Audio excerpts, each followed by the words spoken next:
চলো, এখন তো রোজই প্রায় বৃষ্টি হচ্ছে, তোমরাও বানিয়ে ফেলো চটপট বাড়িতে। এটা হলো শর্টকাট মোমো, সেই জন্য লাগবে আমাদের কাছে চিকেন, একটু পেঁয়াজ, আদা রসুন কুচি কুচি করা, একটু কুচি কুচি করা লঙ্কা, গোলমরিচ, নুন। চিকেনটাকে কিন্তু ভালোভাবে পেস্ট করে নিতে হবে, তারপরে সবকিছু মেশাবে তোমরা। তারপর মেশানোর পরে চিকেনটাকে সুন্দরভাবে গোল গোল বলের আকারে করে নিতে হবে। তারপর ময়দায় ভালো করে কোটিং করে জলে দিতে হবে। জল থেকে তুলে আবার ময়দায় দিতে হবে, এই সেকেন্ডবারই ময়দায় কোটিং করে রেখে দেওয়া হবে।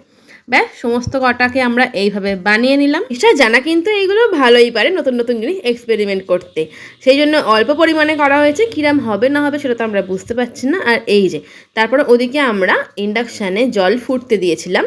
তারপর এক একটা বল, জলটা ফুটে যাওয়ার পর একটা বল ওই জলের মধ্যে ছেড়ে দিতে হবে। তোমরা ভাবছো এ আবার কি রান্না? হ্যাঁ, এই রকমই রান্না। জলের মধ্যে সমস্ত বল আমরা ছেড়ে দিলাম, সব কটা দিইনি, অল্প অল্প করে হয়েছে। তারপরে আস্তে আস্তে ওটা 3-4 মিনিট পরে আপনা আপনি ভেসে উঠবে। আর এই হলো আমাদের লালুবাবু। লালুবাবু কিন্তু চিকেনের জন্য বসে আছে, কখন আমরা ওকে চিকেন দেবো। এই দেখো, পাক্কা 4 মিনিট পরে কিন্তু মোমোগুলো ভেসে উঠছে। ভেসে উঠলে তোমরা কিন্তু বুঝে যাবে যে মোমোটা রেডি একদম। চলো এবার তো ভালোভাবে সার্ভ করে ভিডিও করার ব্যাপার।